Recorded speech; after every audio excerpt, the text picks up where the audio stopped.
साथियों, आप सभी का एक बार फिर से स्वागत है हम सभी के परिवार एसएल स्टडी में। साथियों, आज हम बात करेंगे पर्यावरण अध्ययन के वन विनाश के प्रभाव और उनके संरक्षण के उपाय। आखिर हमें ऐसे कौन से उपाय करने चाहिए जिससे हम वनों का संरक्षण बहुत ही प्रभावी एवं सकुशल ढंग से कर सकें।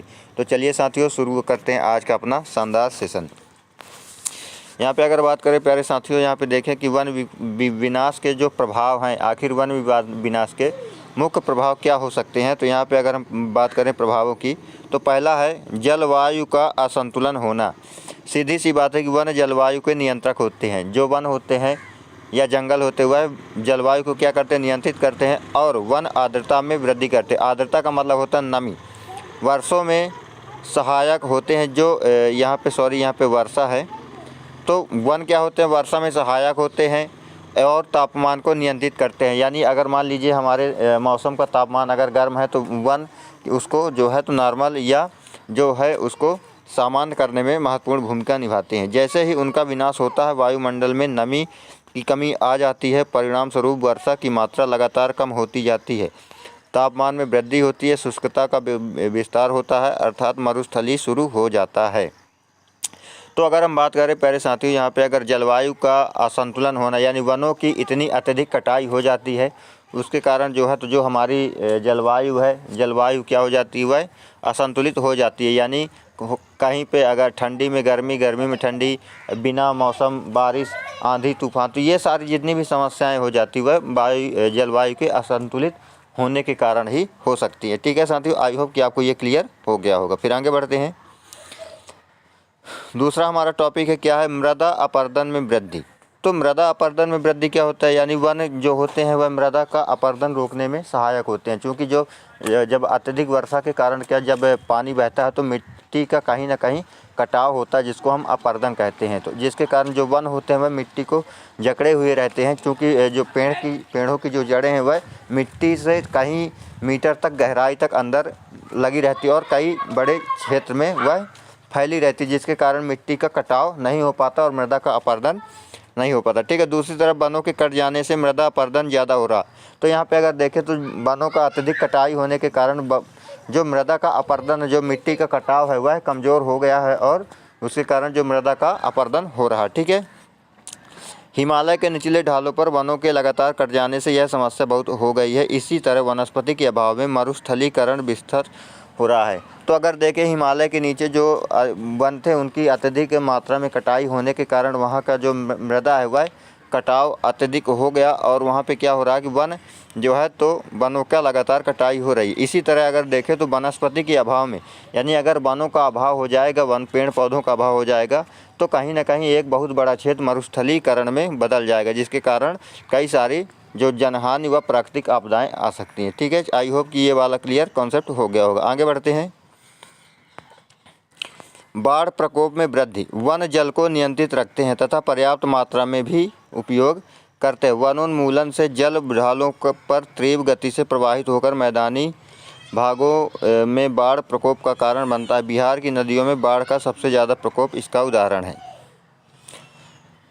तो अगर हम बात करें कि जो वन होते हैं वह जल को नियंत्रित रखते हैं तथा पर्याप्त मात्रा में इसका उपयोग भी करते हैं। क्योंकि वन क्या होते हैं, वह पानी को सोखते हैं तथा उसका जो है तो अपने वनोन्मूलन से जल ढालों पर तीव्र गति से प्रभावित होकर मैदानी भागों में बाढ़ के प्रकोप कारण बनता है।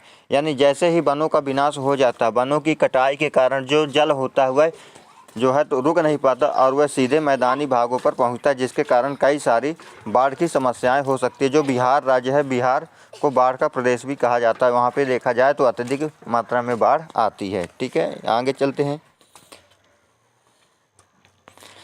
वन्य जीवों का विनाश। वन के वर्तमान विश्व में वनों के खत्म होने से अनेक वन्य जीव विलुप्त हो गए एवं कई प्रजातियाँ संख्या में बहुत कमी आ गई। अगर देखें तो वनों की विनाश के कारण जो है तो बहुत सारे ऐसे जीव हैं जो दुर्लभ हैं इस धरती पर, उनका कहीं ना कहीं विनाश भी हो चुका और वह प्रायः विलुप्त भी हो चुके हैं। ठीक है। और ऐसे कई प्रजातियां हैं जो आज विनाश की कगार पर हैं। आगे देखते हैं।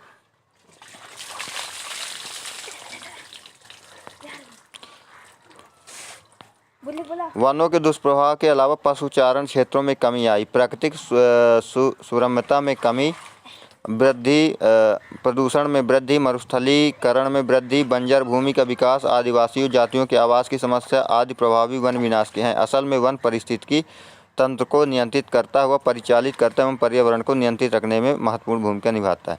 तो अगर हम बात करें यहाँ पे प्यारे साथियों, जो वन होते हैं, वनों की कटाई के कारण जो देखें तो पशु चारण क्षेत्रों में कमी आई, क्योंकि जो अत्यधिक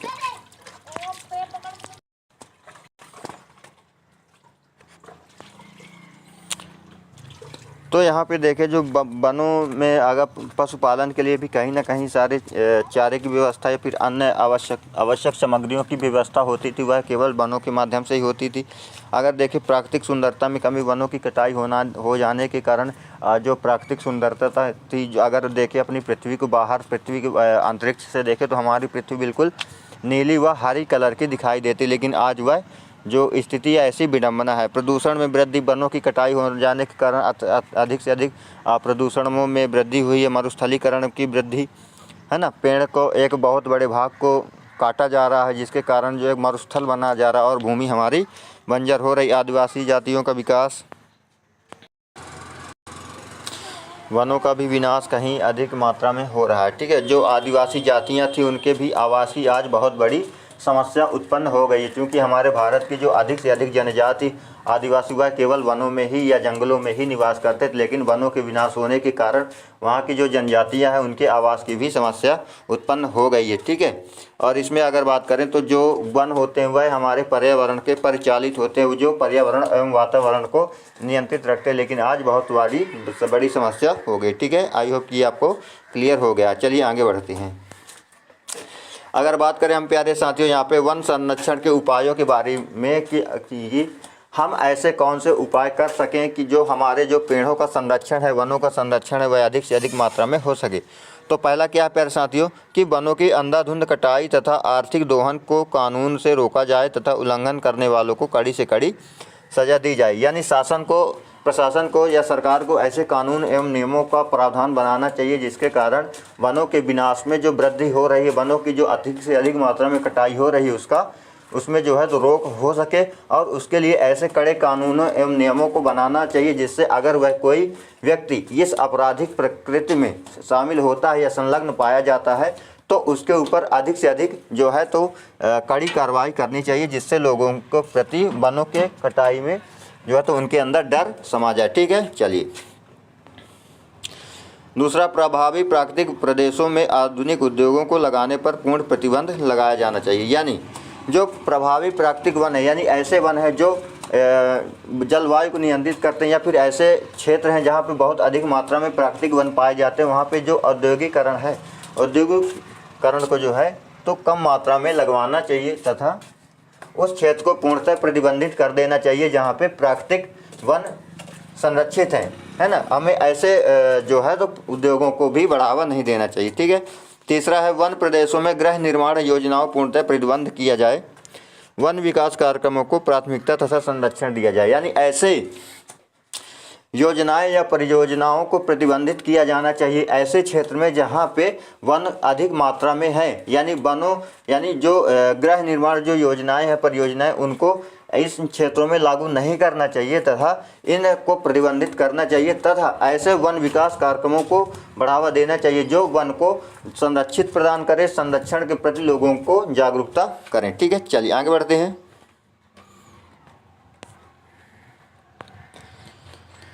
वन संरक्षण तथा विकास को कार्यक्रम अनिवार्य पाठ्यक्रम के रूप में जोड़ा जाए। यानी जो कक्षाएं हैं, जो कक्षा 1 से 5 तक, वह अन्य कक्षाएं वहाँ जो वन पर्यावरण है, वन संरक्षण विकास जो पाठ्यक्रम है उसको अनिवार्य रूप से जोड़ा जाना चाहिए, जिससे पर्यावरण को बचाया जा सके। ठीक है, वन चेतना संरक्षण तथा विकास के लिए उत्तर प्रदेश की भलीभांति जिला मुख्यालयों पर वन चेतना केंद्रों की स्थापना पूरे देश में की जाए। जिस तरह वनों के संरक्षण तथा वनों को बढ़ावा देने के लिए वनों की कटाई पर रोक कराने के लिए हमें अधिक से अधिक प्रयास करने चाहिए, तथा शासन को जिस तरह उत्तर प्रदेश में वन चेतना केंद्रों की स्थापना हुई है प्रत्येक जिले में, इसी प्रकार भारत के हर राज्य को यह करना चाहिए कि वह प्रत्येक राज्य के जिलों में एक वन चेतना केंद्र का स्थापना करना चाहिए, जिससे लोगों के प्रति वन को जो है संरक्षित किया जाना चाहिए। ठीक है, वन महोत्सव को राष्ट्रीय कार्यक्रम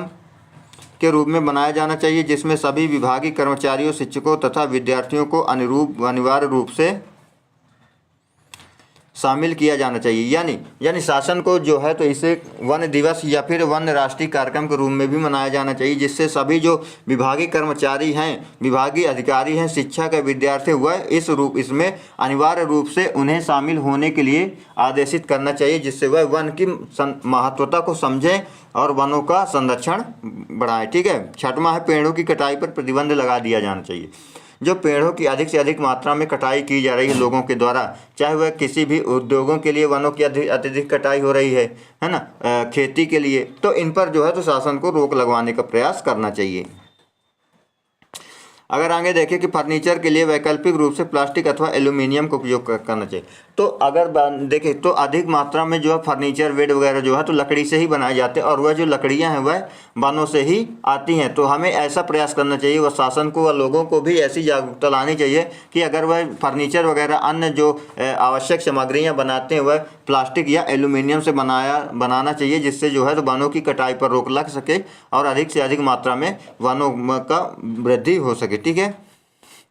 शवदाह हेतु लकड़ी का उपयोग ना हो, इसके लिए विद्युत शवदाह गृहों की स्थापना की जाए। तो यहाँ पे अगर हम बात करें, देखते हैं कि जो शवदाह या संस्कार के लिए जो है तो अधिक से अधिक मात्रा में लकड़ियों की आवश्यकता पड़ती है। तो इसके लिए यह करना चाहिए कि जो अधिक से अधिक विद्युत शवगाहों का निर्माण होना चाहिए और लोगों के लिए ऐसी व्यवस्थाएं बनानी चाहिए। ठीक है। पशुधन की चराई के लिए गौचरों की पुरानी पद्धति अपनाई जाए।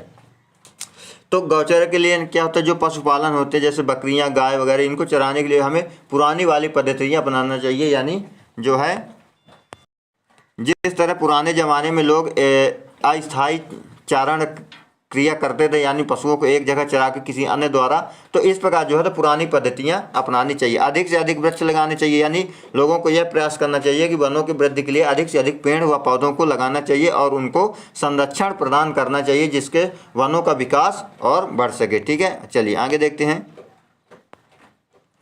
राष्ट्रीय वनस्पति के अनुसार वन संरक्षण और वनोपज की देखभाल को प्रोत्साहन दिया है। जो राष्ट्रीय वनस्पति नीति है उसके अनुसार जो है तो हमें वनों का संरक्षण करना चाहिए तथा वनों की देखभाल को प्रोत्साहन देना चाहिए। ठीक है। वृक्षारोपण के लिए लोगों को प्रोत्साहित किया जाए और पौधे उपलब्ध कराए जाएं। वनों की रक्षा से ही जीवन की रक्षा होती है, इसे प्रचारित किया जाए। ठीक है।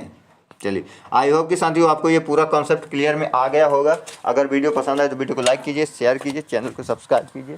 फिर मिलेंगे एक नए वीडियो के साथ, नए कॉन्सेप्ट के साथ। तब तक के लिए जय हिंद, जय भारत, वंदे मातरम।